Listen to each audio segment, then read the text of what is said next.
Hey everybody, and welcome to 2016. I am going to be doing a lot of new games this year, and I'm probably going to try to stick with more of the indie games. I've learned that I like indie games, I think, a little more, and I've actually kind of been like that my whole life. I like indie comics more, I like indie games more, I like indie films, so it's kind of right up my alley. And so to start off the new year with an indie game, I'm going to be showing you all Nile DeLuxor by Minion Games.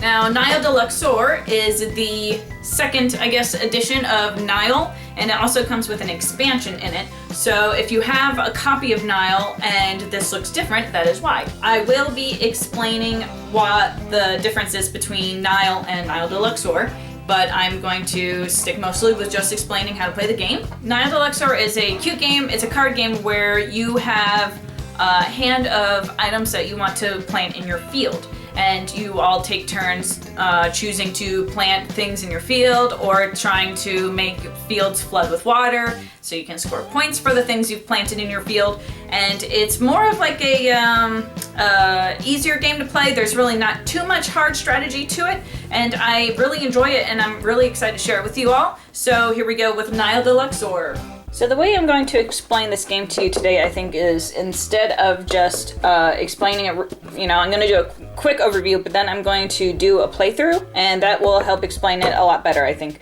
So let me go ahead and get the game set up a little bit, and then we'll start the game.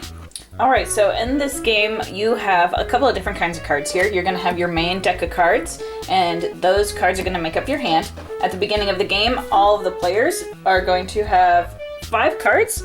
So I have them here, and the cards are going to be different things that you can plant for your field. The idea of the game is you are trying to plant crops in your field, and you want your fields, because you're out in the desert. Nile DeLuxor is kind of like, it's got an Egyptian style to it, so imagine you're in a really dry area. So if it floods, your crops are going to get all this water that they need, and that's how you score points, is by flooding your crops. So right now, these are the crops I'm starting with in my hand. They don't count for anything yet because I need to put them in my field. I need to plant them, but I just wanted you to be aware of what they are. Next, we have this card, which is the flood card. And the flood card, this card is just a placeholder. Whatever card from the deck is on top of it is the type of resource that is flooded. And once we start playing, I'll explain how the flooding process works. These cards here are cards that tell you how many times you're going to go through the deck.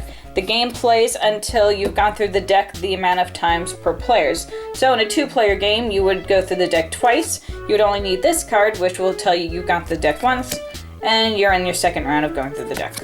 If the game plays up to 6 players, so they had these other cards as well. So if there's 3 players, you would do 3 rounds. 4 players, you could do 4 rounds, 5, and 6. So in this example, I'm only going to do a 2-player game, so we only need that 1 card. So at the beginning of the game, everybody's going to have their hand of 5 cards.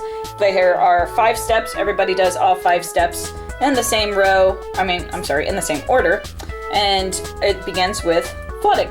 So what happens when there's a flood, the card here gets flipped face up, and whatever plants of that type are already out in people's fields, they're going to score points for that plant. But since we're at the beginning of the game, there are no cards out in anyone's field, so this would really have no effect. The other thing that happens with the card that has flooded is no one can plant that card that round. So on my turn, I have flooded papyrus. Now I cannot plant any papyrus. So I look at my hand, that's okay, I don't have any papyrus, so we're all good with that one. Next, you would harvest. If we did have papyrus out here, harvest is when you get your cards added to your bank, so to speak. There's a bank that's called your storage area. When a card of your type is flooded, you get to take it from your field, put it into your storage area, and at the end of the game, it will help you with scoring your points. I will explain exactly how the scoring of the points works a little bit later, but that's the 2 things that happen when you flood. You get your card that will represent the cards that you cannot play that turn, and you will also learn what plants are harvested. So after you have flooded, and then you've harvested, now is the third thing, which is trade. Trade allows you to get rid of some cards in your hand that you don't want. So if you have any cards in here, you can do a couple of different things to trade them. You can take them and discard them into a separate discard pile. It wouldn't go into the flood pile, but a separate discard pile. So you could discard 2 to draw a card here.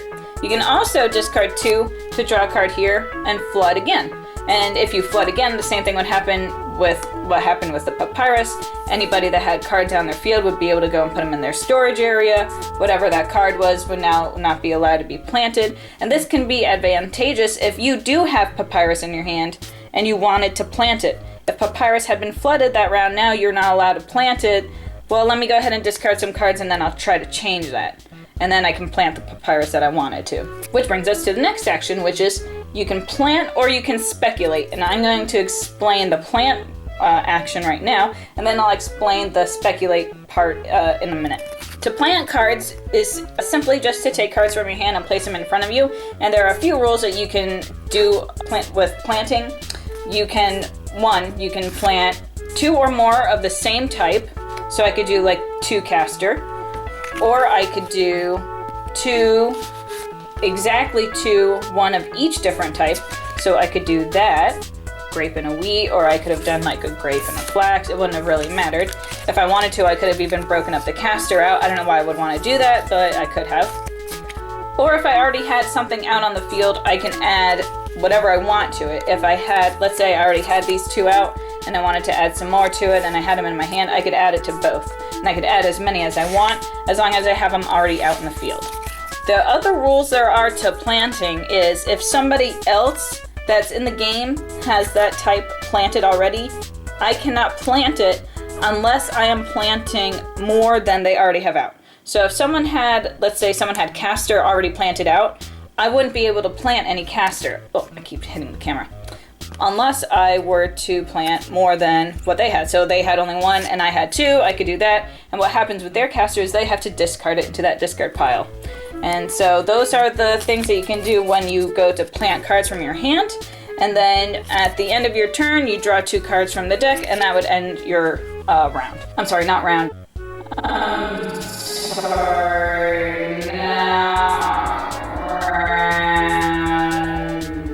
Your turn. Now I want to go ahead and explain the plant or speculate, the speculate part of that thing. Instead of taking cards from my hand and placing them out in the field and doing all that stuff and planting, if I had a speculate card in my hand, I could do that instead. A speculate card tells you, I think that the next card in the draw deck is going to be one of these 2 things. I think it's going to be onions, or I think it's going to be lettuce. So I'm going to speculate. If it is onions, hey, look at that, it's lettuce. Then what I get to do is I get to draw 3 cards. Now, keep in mind that you can't plant and speculate. You can only do one or the other. So if you have a lot of speculate cards in your hand and you need more stuff, you can totally get your speculate cards out, and you can actually play up to 2 of them. So you have the chance of getting up to 6 cards. And then you also, at the end of your turn, you get to draw 2 cards. I think I said 3 cards earlier, I meant to say 2. There actually are, in the expansion, an opportunity to draw more than 2 cards, and I will explain that when we get to that. But in addition to the speculation cards, let's say, oh, you know what? Actually, let me explain one more thing about the speculation cards. Let's say it's time to flood, and we turn that and it's a speculation card. So what happens is both of these things would flood, and I would not be able to plant either of these things on my turn, like how it happened with the papyrus when the papyrus had flooded. Same thing would happen there, but now we have 2 plants that we have to keep into consideration. And there's one more card that we have that we could draw, and that is the Plague of Locusts. If someone were to flood the Plague of Locusts, or if they were to draw from their hand, it doesn't matter. However it's played, you would replace it eventually after it's been resolved with another card from the deck. But what happens with the Plague of Locusts is any card that's out in the field that has the most of its kind gets pretty much eaten up.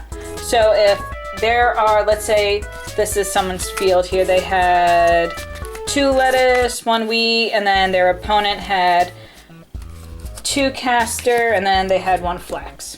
And then we got the Plague of Locusts.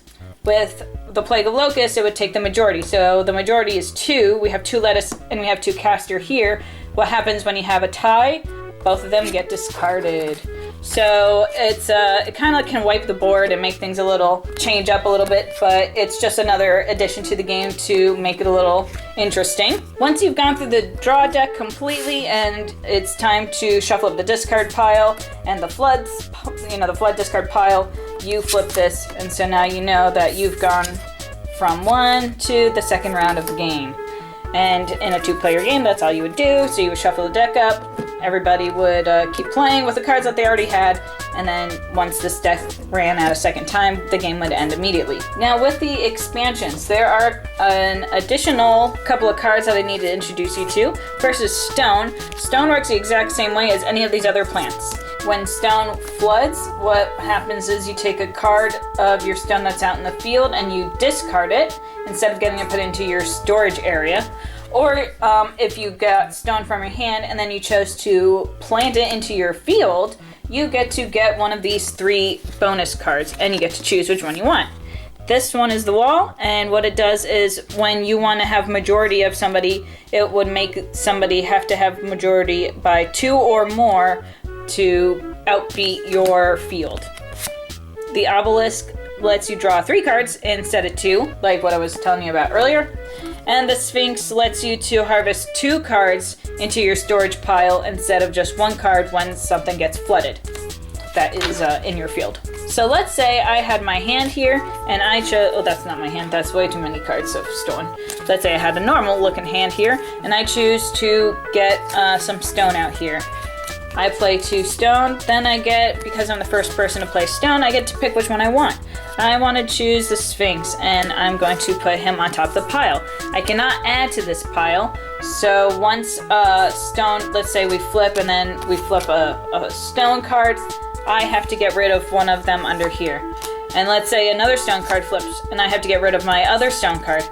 I now have to get rid of the Sphinx card, put it back into the center where these other 2 would be, and then my opponent can now choose to take those. The same thing works with the stone, how it works with the other resource cards. If I have the wall, and my opponent wants the wall, and I have 2 stone protecting my wall, actually with the wall they would have to have 4, but either way they can play more and steal the wall from me. Then I have to discard my stone. It worked the same way as if someone had the majority of papyrus, I would have to discard my papyrus so they would be able to get majority. At the end of the game, what you do was you take your storage pile and then you go ahead and sort it by how much you have of each type. I wouldn't have any stone in my storage pile. Let me get this stuff out. Stone just gets discarded. Alright, so now that I have sorted my storage pile out by type, I then put it in order of most to least. So I take my, actually I think that in the book they have it reversed, least to most, so we'll just go by the book. So I would have that, and then wheat I only have 1 of, castor I only have 1 of, and so on.